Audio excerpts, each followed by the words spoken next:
Hello, this is Dee McDonald from Tech Skills. In this video I'm going to show you how to add a second video card and monitor to a Windows XP computer to be able to configure multiple monitors. Let's get started. To be able to use the multiple monitor feature of Windows XP, you need to have at least 2 video cards installed.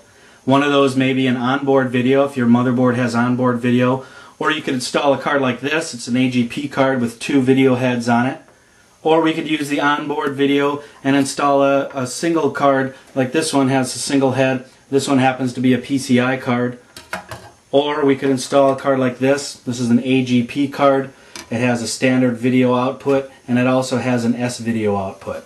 So depending on your hardware, you would need to get a video card that would fit in your machine, fit into an empty slot, and allow Windows XP to be able to control that.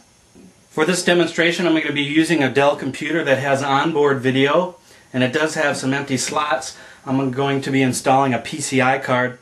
This PCI card came out of an old broken computer, so it didn't cost me anything. This is an easy and inexpensive way to add or double the amount of desktop space that you have.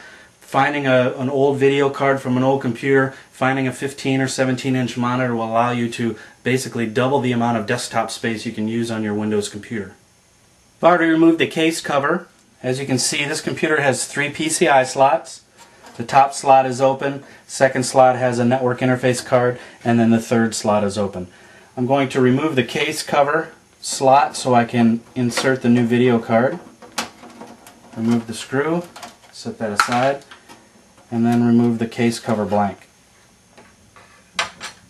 Next, I carefully insert the PCI video card into this empty slot. Line up that tab next to the case and then push the PCI card into place. Lastly, I secure the new video card by putting the screw back in the case.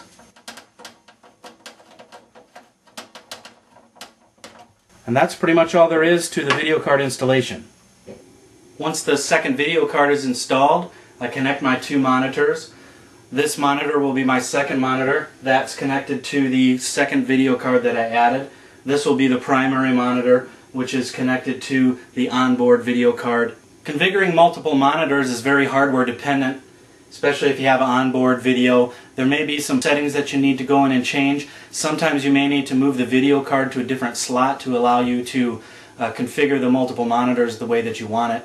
I've configured this with the optimal settings. Work for what I want. This is my primary and this is my secondary monitor.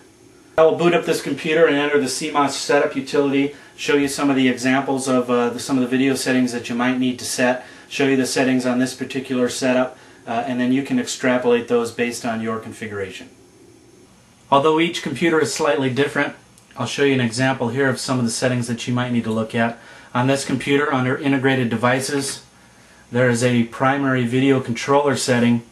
It will be named something different possibly in your CMOS setup. This one allows me to choose auto, so it will auto detect whether I use the onboard video, the AGP slot possibly, or another add-on card. This one has 2 options, auto detect or use the onboard video. On this computer I can set the primary video controller to auto. It will auto detect and configure the devices the way that I need them. So once I have my settings saved, I can escape, save my settings, and then boot Windows normally. As Windows boots, you can see it activates on some of the screens. This one happens to activate on my secondary controller first, and then once Windows takes over and starts loading drivers, my primary monitor will take over. Again, each hardware configuration will be slightly different. This happens to be the way that this one works. I have 2 or 3 other setups that work very similar to this. Once Windows boots, I log into the Windows machine as a user that has administrative privileges. And that will boot to the standard Windows desktop. Once Windows boots, it will detect the new video card. If it has the drivers, it will automatically install those for me, or it will prompt me to install those. This one happens to auto detect and install. I can open up the device manager and verify that the new device was installed and activated. So under display adapters, the Intel adapter is my onboard adapter. The Trident video accelerator was the one that I just installed. Generally, once the new adapter is installed, you'll be prompted to either restart or you may need to restart to activate that. I've installed this one previously. I've already restarted. So I can select the Trident video accelerator and view the information about this. As you can see, the device is working properly. So I know this device has been installed, detected, and from here I can make my configuration settings. Once the device has been activated, I need to configure the multiple monitor settings. To do that, I do that from the display properties screen. To open that screen, I right-click the desktop, click Properties, and then from the display properties screen, I click on the Settings tab. As you can see, it depicts that I do have multiple video cards installed. I can select each video card and make screen resolution or color quality resolution changes. Right now you see that video monitor number 1 is not active. To be able to activate it, I need to select it, and then the key option to enable multiple monitors is to use the Extend my Windows desktop onto this monitor checkbox. With that selected, once I click Apply, now multiple monitors are configured. Monitor number 1 will be on the right hand side, which is my secondary display, and then monitor number 2 is my primary display. For each adapter that I have installed, I can configure the screen resolution and color quality independent of each video adapter. So let's say this number 2 display was a 19-inch monitor and I wanted to have a larger screen size. I could change the screen resolution just for that monitor while leaving the other monitor the same. So in this case I could increase it, monitor number 2 to 1024 by 768 and leave monitor number 1 at 640 by 480. Or I can basically do any other permutation, whatever video setting each one supports separately. That will allow me to configure those independent of each other.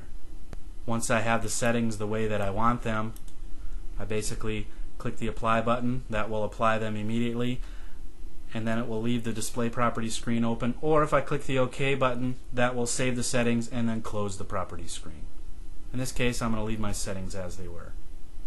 Once both adapters are enabled and functioning, I can use the Identify button right here on the Settings tab of the display properties screen.